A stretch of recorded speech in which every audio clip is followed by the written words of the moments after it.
Labą visiems, su jumis ir vėl Vytautas ir šiandien aš jums parodysiu, kaip reikia pasileisti Windows saugiu režimu. Windows saugusis režimas yra pritaikytas tam, kad galima būtų ištaisyti visas sisteminės klaidas, kurios atsirado jūsų Windowsuose. Tikriausiai dėl viruso ar dėl tiesiog kokios nors suinstaliuotos kenkėjiškos programos. Taigi, ką daro Safe režimas? Jisai paleidžia tik tai pačius reikalingiausius Windows elementus, nepaleidžia jokių startup programų ir tai sumažina galimybę, kad bus paleistas kartu ir virusas, kuris, tarkim, trukdo jūsų Windowsams pilnai užsikrauti.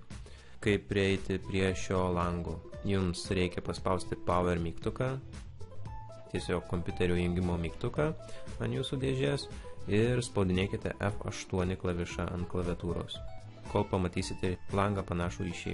Jeigu matote Windows logotipo langą ir reiškiasi, kad F8 pradėjote spausti per vėlai, perkraukite kompiuterį ir bandykite iš naujo. Tai pasileidus šį langą jums reikia pasileisti Safe Mode. Dažniausiai aš renkuosi Safe Mode su tinklu, taigi aukštyn žemyn klavišų pagalba pasirenkame Safe Mode su tinklu, spaudžiame Enter ir matome Windows ekranuose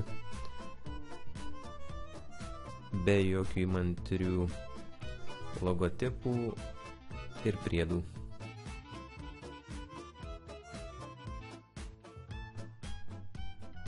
Štai taip atrodo Windowsai saugiu režimu paleisti.